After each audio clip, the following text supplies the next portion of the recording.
तो हेलो दोस्तों, आपका फिर से स्वागत है मेरे चैनल साफ लिक्स पर। इस एपिसोड की शुरुआत में हमें बहुनिया को दिखाया जाता है। बहुनिया कह रहा होता है क्यों ये जो कॉन्ट्रैक्ट हमारा ब्रोक हो गया, ऐसा क्यों हो सकता है और एक नया कॉन्ट्रैक्ट कैसे बन सकता है, नॉर्थ किंग ने हमारे साथ कॉन्ट्रैक्ट क्यों तोड़ा। तभी हमें नॉर्थ किंग को दिखाया जाता है, वो उसके पास जो है वो जेलीफिश टाइप की एनर्जी निकलने लगती है और वो जियांग के अंदर जाने लगता है वो कॉन्ट्रैक्ट, और जियांग जो है वो जोरों से चिल्लाने लगता है। और जियांग कह रहा होता है कि ये एक वन साइडेड कॉन्ट्रैक्ट है और हमारी जो लाइफ है वो कनेक्ट हो चुकी है, ये मुझे बहुत ही ज़्यादा दर्द कर रहा है, पर वो जो है वो आधा डैमेज जो है वो खुद भी ले रही है। ये कितनी बड़ी बात है।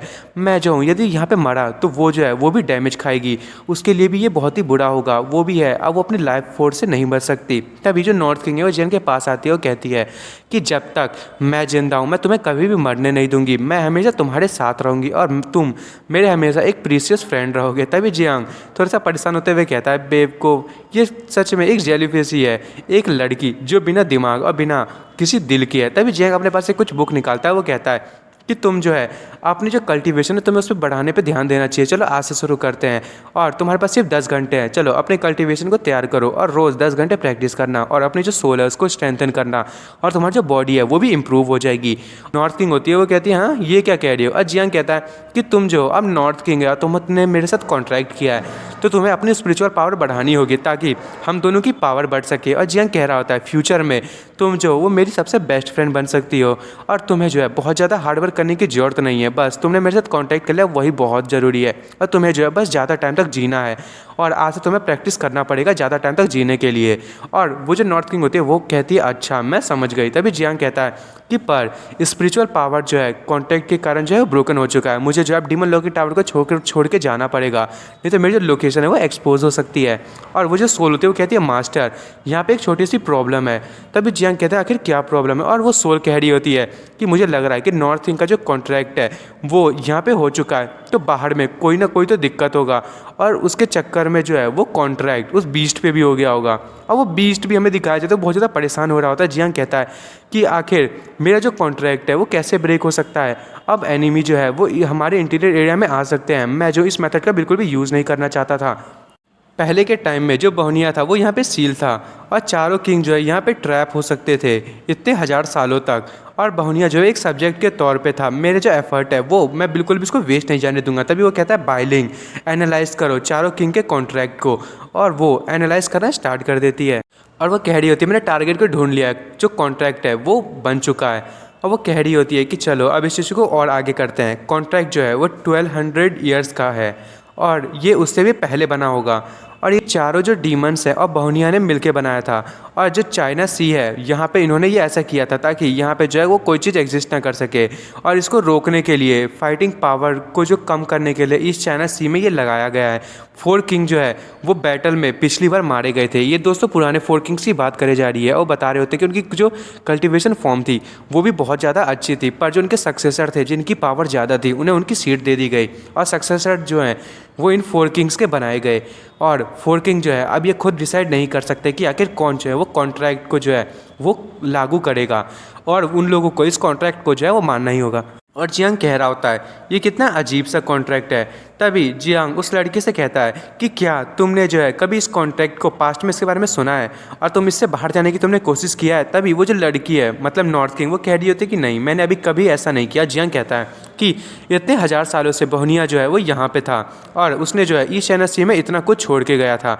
तब उसकी सोल जो है उसको कुछ होता है और वो पीछे हटने लगती है और जियांग जो है उसे रोक लेता है। वो कहता है क्या तुम ठीक हो, और वो सोल कहती है नहीं मुझे कुछ नहीं हुआ।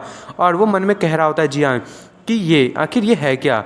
और जो सोल होती है वही मन में कह रही होती है मास्टर की जो सोल पावर है वो बहुत ही ज़्यादा गर्म हो गई है, लगता है कि ये जो इन्होंने इमोर्टल स्वेलिंग बीस्ट को जो है वो अपने काबू में किया है, इससे ऐसा हो रहा है। और उसकी सोल कह रही होती है कॉन्ट्रैक्ट के बीच में यहाँ पे कुछ जो है लगता है मैंने किसी चीज़ को टच कर लिया और वहाँ पे कोई चीज़ जो है वो आ जाती है। और वो कह रही होती है कि जो रियल नॉर्थ किंग है वही मुझे लगता है कि इस चीज़ को ओपन करके इसके आर पार देख सकती है। और जियांग कहता है कि यिन आखिर तुमने जो है पहली बार इस इंस्टेंट को एक्सेप्ट कब किया था और तुम्हारी रिएक्शन क्या थी जब इस पिक्चर को तुमने देखा था। और वो नॉर्थ किंग भी कुछ सोचने लगती है। जियांग कह रहा होता है कि आखिर ये है क्या, ये आखिर सोच क्या रही है। मुझे जो है जल्दी से खुद ही चेक करना पड़ेगा, इस चीज़ को रिपेयर करना पड़ेगा। और वो कह रहा होता है कि मुझे पता चलेगा कि तुम इस बारे में कुछ भी नहीं जानती। और मुझे सोल है वो जियांग से कहती है कि इसकी जो करंट एनालिसिस है ये जो है बिल्कुल ही गुड न्यूज़ नहीं है। बोहनिया जो है वो अब इन लोगों पर डायरेक्टली जो है वो रिलाई नहीं करेगा, तो वो जो लाइफ और डेथ है वो अपने हिसाब से जो है वो खुद कंट्रोल कर सकता है। और वो मन में कह रही होती है कि जो चारों किंग है वो जनरेशन के जो हैं वो सारे के सारे स्टूपिड नहीं है, कुछ ही जो हैं वो ऐसे हैं और इनमें जो है वो म्यूचुअल अंडरस्टैंडिंग है। अब मुझे पता चला कि जो बोहनिया है उसने दुनिया को एलिमिनेट करने के लिए इन चारों किंग को क्यों चुना, और मुझे लगता है कि वो इन लोगों को भी रिप्लेस कर सकता है। और वो जियांग से कहती है कि ईस्ट चाइना सी जो है वो अब ऑथराइज होने वाला है और बोहनिया जो है वहाँ पे तीनों किंग के साथ जो बिट्रेल हुआ है उसको लेके जो सी डीमन रेस है उन पे अटैक कर देगा। वो बहुत ज़्यादा परेशान हो रही होती है और वो कहती है कि अब हमें जो है कॉन्टैक्ट के लिए कुछ तो करना ही पड़ेगा, नहीं तो बोहनिया जो है वो अपना कोई नया सक्सेसर ढूंढ लेगा। और जियांग मन में सोच रहा होता है अगर बोहनिया जो है वो ईस्ट किंग, वेस्ट किंग और जो नया साउथ किंग होगा वो सारे मिल के अगर नॉर्थ किंग को जो है वो उस पर अटैक कर दिया तो बहुत ही ज़्यादा बुरा होगा। और जो कॉन्ट्रैक्ट एक्टिवेट हुआ है मेरी सोल और उसके सोल के बीच में, तो इससे मुझे भी जो है बहुत ज़्यादा प्रॉब्लम हो सकती है। आखिर हम में से किसी एक बंदे को जो है बाहर जाना ही होगा। और नॉर्थ किंग सोच रही होती है कि क्या मैंने जो है वो कुछ गलत कर दिया है। और जियांग कह रहा होता है चिंता मत करो ये तुम्हारी गलती नहीं है।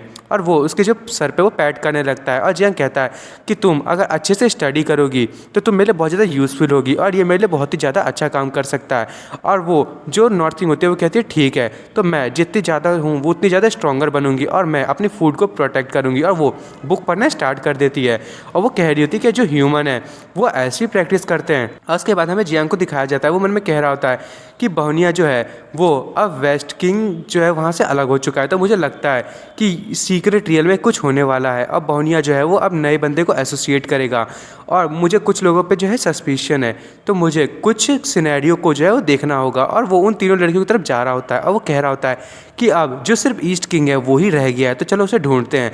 और वो पीछे से उन लड़कियों के पीछे चला जाता है और मन में कह रहा होता है कि मुझे जो है इन लोगों को भी अपने पार्ट में जो इंक्लूड करना पड़ेगा। तभी जियांग कहता है सिस्टर, और वो लोग जो है वो उसको देखते हैं और जियांग कह रहा होता है कि तुम्हारे पास टोकन है योर हाइनेस का, है ना, जो ईस्ट किंग जो है वो डेंजर में है मुझे लगता है। और वो कह रही होती है क्या, आखिर तुम ये क्या कह रहे हो, और बहुत परेशान हो रही होती हैं। और जियांग कह रहा होता है कि ईस्ट किंग जो है वो बोहनिया के द्वारा मारा जाएगा, मुझे ऐसा ही लग रहा है। और उसके बाद हमें ईस्ट किंग को दिखाया जाता है वो लैंड पे होता है और उसने बहुत ज़्यादा डैमेज खाया होता है और वो कह रहा होता है मेरी जो स्ट्रेंथ है वो बहुत ज़्यादा डैमेज हो गई है, कॉन्ट्रैक्ट जो है मुझे लग रहा है कि वो टूट चुका होगा और मैं जो अब ईस्ट चाइना सी में रिटर्न होना पड़ेगा मुझे, नहीं तो मैं यहाँ पे मारा जाऊँगा। अब बोहनिया जो है वो वेस्ट किंग के साथ अपनी जो इनहेरिटेंस है उसको बढ़ाएगा। इतने साल की जो ब्यूटीज़ थी मेरी पैलेस की वो सारी की सारी अब अकेली हो जाएंगी इस किंग के बिना। और वो अंदर जाते हुए कह रहा होता है कि ह्यूमंस जो है वो कितने ज़्यादा अगली होते हैं। तभी वो वहाँ पे किसी को देखता है और वो देख के कहता है कि ये हमारी रुक्सी होती है जो बहुत ही ज़्यादा खूबसूरत लग रही होती है। और वो देख के कहता है कि ये जो है इस ड्रेस में आखिर ये कितनी ज़्यादा खूबसूरत लग रही है, मेरी जो आँखें हैं ये इससे हट ही नहीं पा रही। वो देख के हंसने लगता है, वो कहता है कि मैंने कभी नहीं सोचा था कि सीज के बाहर भी अर्थ पे इतनी ज़्यादा ब्यूटीफुल लड़की हो सकती है।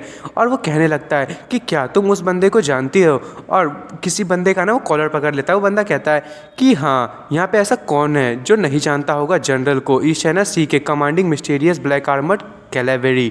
ये लोग जो है वो बहुत ही ज़्यादा ताकतवर आर्मी है। तभी वो जो किंग होता है वो कहता है कि ये जो है वो माउंटेन से आए हैं, आखिर जो डीमन बीस्ट हैं उनको बैटल करने के लिए ये लोग यहाँ पे आए क्यों हैं। तभी वो जो आदमी होता है वो कहता है कि कौन जाने, वैसे तो black skill Z dragon general जो है वो जियांग हांग है, पर ये यहाँ पे आई है जियांग हांग के बदले में। और तभी वो किंग कहता है अच्छा जियांग हांग है इन लोगों का किंग, अच्छा ऐसी बात है, तब तो मुझे उसी से पंगा लेना पड़ेगा। और दोस्तों मैं इस एपिसोड को यहीं ख़त्म कर रहा हूँ। अब अगले एपिसोड में देखेंगे कि ये जो किंग है वो जियांग के साथ आखिर पंगा क्या लेने वाला है और जियांग कैसे ऐसे जाने देगा। और आपको मेरी वीडियो पसंद आई हो तो मेरी वीडियो को लाइक एंड सब्सक्राइब करना ना भूलें। Thank you for watching.